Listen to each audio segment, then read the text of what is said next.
Hi everyone. तो यार बहुत पढ़ ली डीएसए, बहुत पढ़ लिया वेब डेवलपमेंट। अब स्टार्ट करते हैं कुछ ऐसे टॉपिक्स जो रियल वर्ल्ड में बहुत ज़्यादा यूज़फुल भी हैं और जो आपके करियर को बहुत अच्छी ग्रोथ भी देंगे। तो यार शुरू करते हैं सिस्टम डिज़ाइन की प्लेलिस्ट।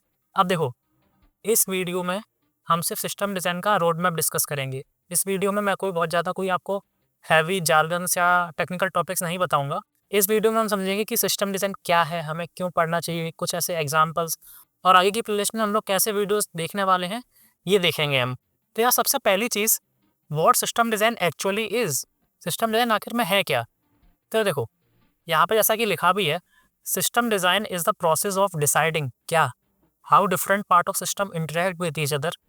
कि एक मान लो बहुत बड़ा सिस्टम है, कोई बहुत बड़ी एप्लीकेशन है, उसके डिफरेंट डिफरेंट डिफरेंट पार्ट्स हैं और कंपोनेंट्स हैं, वो आपस में इंटरेक्ट किस तरह से करेंगे ये हम देखेंगे। Where data lives, how traffic flows, how system behaves when things break और स्केल। देखो, अब एक बहुत बड़ा सिस्टम है तो ऑब्वियसली उसमें डेटाबेस होगा, हम बहुत ज़्यादा डेटा कलेक्ट कर रहे होंगे यूज़र्स का। अब वो डेटा कहाँ पर रहेगा, कैसे पूरी एप्लीकेशन में फ़्लो करेगा, है ना, और कैसे पूरा ट्रैफिक आएगा, यूज़र्स का ट्रैफिक, डेटा का ट्रैफिक, है ना, रिक्वेस्ट का ट्रैफिक, ये कैसे एप्लीकेशन में फ़्लो होगा, ये सब हमको सिस्टम डिज़ाइन में ही पढ़ना होता है, ठीक है। And how system behaves when things break और स्केल। देखो, बहुत बड़ा सिस्टम है तो बहुत सारी चीज़ें हो सकती हैं, फेलियर्स आ सकते हैं, एक्सेप्शंस आ सकते हैं, जो कि परफेक्टली नॉर्मल है, ठीक है। अब अगर सिस्टम हमारा फेल हो जाता है तो उस केस में कैसा सिस्टम बिहेव करेगा, या फिर अगर एकदम से ट्रैफिक ज़्यादा आ गया या फिर ट्रैफिक कम है तो हमें स्केल अप स्केल डाउन करना है, तो इन केसेस में सिस्टम कैसा बिहेव करेगा, ये हम पढ़ते हैं सिस्टम डिज़ाइन में, ठीक है। यहाँ पे जैसा कि लिखा भी है बहुत बोल्ड टर्म्स में, how will this system behaves in real world. System design यही है, इसकी स्टडी है कि how will the system behaves in real world. I hope आप समझ रहे होगे। तो यार देखो, व्हेन एप्लीकेशन इज स्मॉल, जब एप्लीकेशन हमारी कोई छोटी सी एप्लीकेशन होती है, then we focus more on features. Then हम फीचर से बहुत फोकस करते हैं कि बस यार ये फीचर कंप्लीट हो जाए, हमारी एप्लीकेशन किसी तरह से चल जाए। लेकिन जब हमारी एप्लीकेशन ग्रो करती है, जैसे कि रियल टाइम में होता है, रियल वर्ल्ड में होता है कि एप्लीकेशन बड़ी बड़ी होती हैं, है ना, then we more focus on coordination. Then हम फोकस करते हैं कि डिफरेंट डिफरेंट जो फीचर्स हैं वो आपस में कोऑर्डिनेट कैसे कर रहे हैं। देखो यार, फीचर तो बन जाता है, उनका कोऑर्डिनेशन हमारे लिए मैंडेटरी है ना। सो फिर से एक और bold definition, system design is less about coding and more about thinking better. यहाँ पे हम कोडिंग करना नहीं सीख रहे हैं, कोडिंग तो आप बहुत कर चुके हैं, आपने बहुत डीएसए पढ़ लिया, आपने बहुत वेब डेवलपमेंट पढ़ लिया। कोडिंग नहीं होती सिस्टम डिज़ाइन में। सिस्टम डिज़ाइन में हम सोचते कैसे हैं हम ये सीखते हैं, ठीक है। तो यार, why do we need to study system design. थोड़ा बहुत आप समझ भी गए होंगे कि हमें सिस्टम डिज़ाइन की नीड क्यों है। थोड़ा सा और समझते हैं। देखो, real systems are not small. जैसा कि मैंने बोला, जो रियल सिस्टम्स हैं वो स्मॉल नहीं है। रियल सिस्टम्स का एग्जांपल आपका नेटफ्लिक्स है, जियो हॉटस्टार है, अमेज़न की एप्लीकेशन है। ऐसी जो एप्लीकेशंस हैं, ये कोई छोटी एप्लीकेशंस नहीं है। इस पे रोज़ लाखों में ट्रैफ़िक आ रहा है, लाखों में यूज़र्स आ रहे हैं, जा रहे हैं, सब्सक्रिप्शंस हो रहे हैं। तो ये कोई छोटी एप्लीकेशन नहीं है। ये जो रियल सिस्टम्स होते हैं, ये काफ़ी कॉम्प्लिकेटेड होते हैं, है ना? सिर्फ़ वर्किंग कोड का मतलब ये नहीं है कि ये सिस्टम आपके सर्वाइव कर जाएँगे रियल वर्ल्ड में, ठीक है? आपने कोड लिख दिया, आपने कोई फ़ंक्शन लिख दिया, मेथड लिख दिया जो कि सही चल रहा है, वो ये गारंटी नहीं देता है कि ये सिस्टम रियल वर्ल्ड में सक्सेस होगा ही होगा, है ना? इसलिए हमें सिस्टम डिज़ाइन की नीड है। Failures are normal, not exceptions. Teach us how to expect failure and not panic because of it. देखो, सिस्टम डिज़ाइन हमें ये सोचने पे मजबूर कर देता है और हमें ये सिखा देता है कि देखो, फेलियर्स तो आएंगे, एक्सेप्शंस आएंगे, आप इनसे बच नहीं सकते। लेकिन जब फेलियर है, एक्सेप्शन आए, तो आपको क्या करना है जिससे कि यूज़र को दिक्कत ना हो, क्योंकि यार अल्टीमेटली हर चीज़ क्या है, यूज़र है। अगर यूज़र नहीं रहा हमारी एप्लीकेशन पे तो कोई फ़ायदा नहीं है ना? तो ये हम सिस्टम डिज़ाइन में देखेंगे। System design thinking improves coding obviously. जब आप अच्छा सिस्टम डिज़ाइन समझने लगोगे, तो आप कोडिंग में भी उसके प्रिंसिपल्स को अप्लाई करोगे, तो फिर आपकी कोडिंग भी थोड़ी अच्छी हो जाएगी, है ना? एपीआईज़ लिखना, बैकएंड की कॉल्स करना, डीबी को कैसे हमें कॉल करना है, कैसे नहीं करना है, शार्डिंग कैसे करनी है, ये सब कुछ हम सीखेंगे। एंड आपके लिए सबसे इम्पोर्टेंट चीज़, इंटरव्यूज़। देखो यार, सिस्टम डिज़ाइन पढ़ोगे तो जब रियल वर्क करोगे, जब रियल लाइफ़ में एप्लीकेशंस बनाओगे तो वो अच्छी बनाओगे। और दूसरा, करियर ग्रोथ भी इसमें बहुत है, क्योंकि यार इंटरव्यूज़ में बहुत पूछा जाता है आजकल ये। नॉर्मल कोडिंग तो देखो चैट जीपीटी भी कर दे रहा है। सिस्टम डिज़ाइन अभी बचा हुआ है। तो देखो, क्या होता है सिस्टम डिज़ाइन, क्यों पढ़ना चाहिए, पढ़ लिया। आई होप आप समझ भी गए होंगे। अब देखते हैं कुछ एग्जांपल्स जिससे कि आपको और क्लैरिटी होगी कि सिस्टम डिज़ाइन में क्यों पढ़ना है। देखो पहला example, works locally but crashes in production. यार ये बहुतों के संग हुआ होगा, अगर आपने थोड़ी बहुत भी एप्लीकेशन कभी बनाई है, तो यार ये हमेशा होता है कि भाई भैया लोकली तो चल रही है लेकिन प्रोडक्शन में जैसे ही कोड गया फट गया कोड, मतलब ब्रेक हो गया। देखो scenario, I am working fine with 50 users, 50 users थे, ऐप बढ़िया चल रहा। सडनली ट्रैफिक इंक्रीज़ेज़, सडनली बहुत ज़्यादा ट्रैफिक आ गया, बहुत ज़्यादा यूज़र्स आ गए, सर्वर क्रैश हो गया हमारा, है ना? जैसे हम लोग के कॉलेज स्कूल टाइम पे होता था ना, जिस दिन रिज़ल्ट आना होता था उस दिन साइट कभी चलती नहीं थी सीबीएसई की, यही होता है। आईआरसीटीसी के संग भी कभी-कभी यही होता है, लेकिन आईआरसीटीसी भाई एक मार्वेलस एग्ज़ाम्पल कह सकते हो आप कोडिंग का, सिस्टम डिज़ाइन का। उसमें भी कभी बाद में बात करेंगे, यार इतना डेटा है और सँभाल रहे हैं, यही बहुत बड़ी बात है। ठीक है?